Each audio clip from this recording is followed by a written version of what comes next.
Hi hello দণ্ডগত। তো তোমরা গেলে তো জানে না কয়দিন থাকি হয়ে আছে রাসের মেলা আমার গোলগঞ্জত।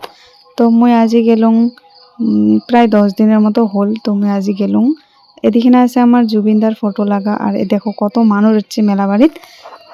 তো আর এ পাকে দিছে আমার মানে একটা মায়ে কেমন করে সন্তানক মানুষ করে, তো মানে এইরকম একটা সিন দিছে আর কি।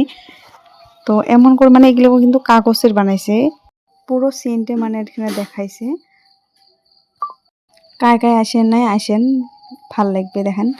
আর তারপরে আমরা গেলাম ভিতরে যে এখানে কাটলাম মই 10 টাকা না 20 টাকার করে টিকিট। তো মই একটা কাটলাম টিকিট, মই তো কোনো পাং নাই। আর ভাই একটা কাটছে, তাতে ভাইয়ে পাইছে এই প্লেটটা, এই যে ডিশটা পাইছে, আর কিছু পায় নাই। বেশি লোক করা ভাল না হয় গাইস, তার জন্য। তারপরে এখানে আসে দেখো একটা বউ সোয়া ধরিয়ে থাকিয়েছে, তো মোর খুব বেয়া লাগছে, তার জন্য দিলাম 20 টাকা। আর আমরা এপাকে আসি দেখি এত ভিড় দোকানগুলো, মানে ভাল করে যে দেখি শুনে জিনিসগুলো নেমো মানে ওই রকমই নাই আর কি, ফাঁকা নাই। তো জিনিস টিনিস নিলে মাহর। তো এদিকে দেখো কতগুলো দোকান টোকান, আর এদিকে প্রোগ্রামও হয়। তো গাইস তোমরা কায় কায় আসেন নাই মেলা বাড়ি আসেন, ভাল লাগবে দেখবেন। আর দোকানও আছে, ভাল ভাল বস্তু বেরিয়েছে। তো আজি ভিডিও এইটুকে, দেখা হবে নেক্সট ভিডিওত, বাই।